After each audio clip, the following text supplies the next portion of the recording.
Hello everyone, welcome to another Thailand travel video. Today we are visiting Wat Arun temple here in Bangkok. We visited Wat Po temple earlier today, now we are on our way to Wat Arun.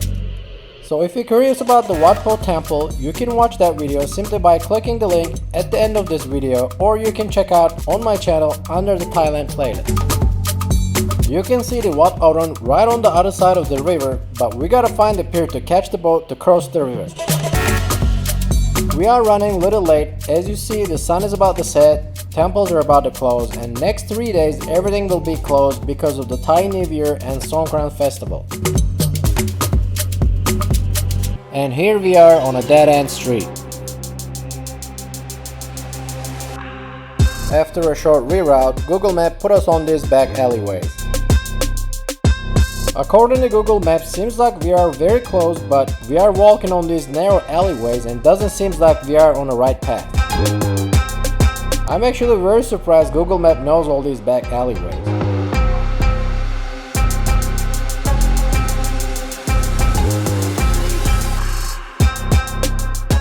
Here we are, finally find the entrance for the pier after a little adventure.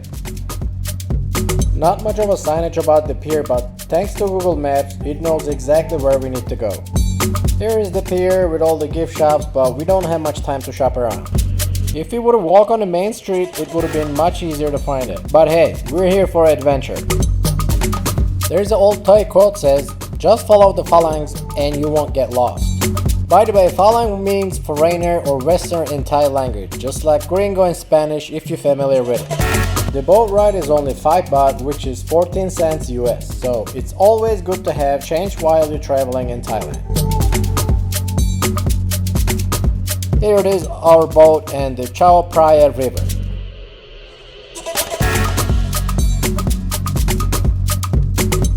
After a very short boat ride, we made it to the other side right before the temple closes.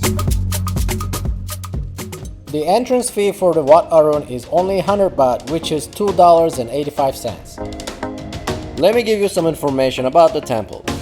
Arun means dawn in Thai language, so exact translation of the name will be Temple of the Dawn. Those sculptures of two mythical giant demons are called Totsakan and Sahasradecha, and they are guarding the main gate of the main chapel. It feels like you're in a mythical place with all the sculptures and statues around.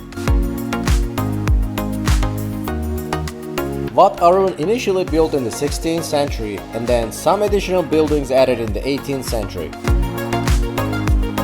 Comparing to the Wat Po, this one feels more like a museum or a touristic landmark rather than a temple. And it's a great place to do some photo shoots.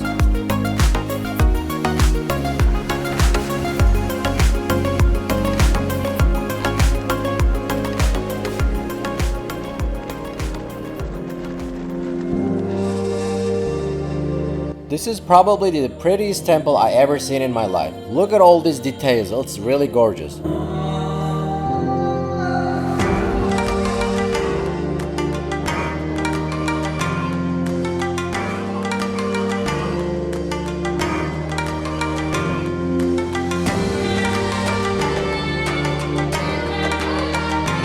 Since we are a little late, they already start cleaning, but I'm still happy to be able to see this beautiful temple.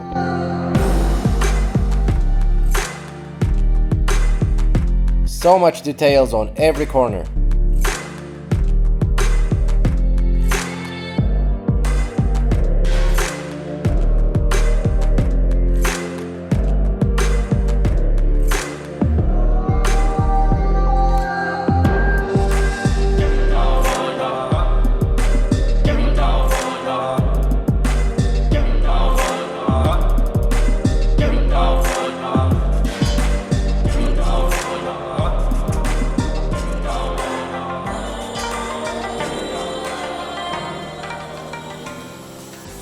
This is the other section with pointed towers called prongs.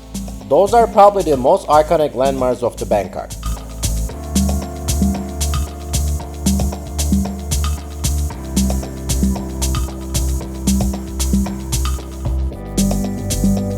They all covered with sea snail shells and colorful porcelain tiles.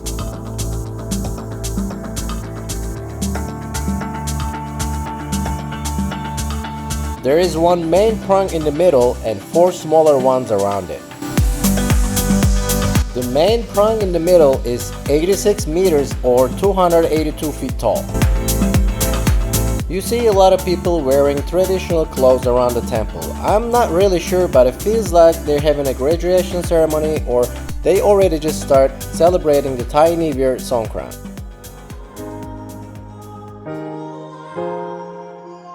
It turns out we got here just at the right time to see this beautiful sunset behind the temples. As the sun goes down, all of the porcelain tiles looks more mythical with the amber color of the sun's reflection.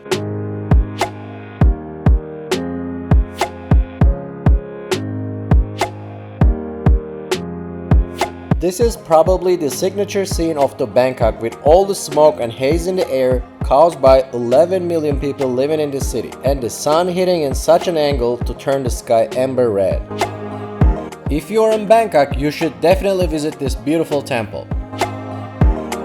Actually, you can easily visit Wat Po, the reclining Buddha, and Wat Arun temples in one day. It's not only they both are so beautiful, but also they are very close to each other. On the way out, I found this little stand with fresh juices. After a long day, I think I deserve a cold, fresh coconut water, especially when it's only $1.50. Now it's time to go back to the room and get ready for Songkran Festival. You can also watch my first Songkran Festival adventures on my channel under the Thailand playlist. I hope you enjoyed the video. If so, hit the like and subscribe for more travel videos. As always, thank you for watching and I'll see you on the next one.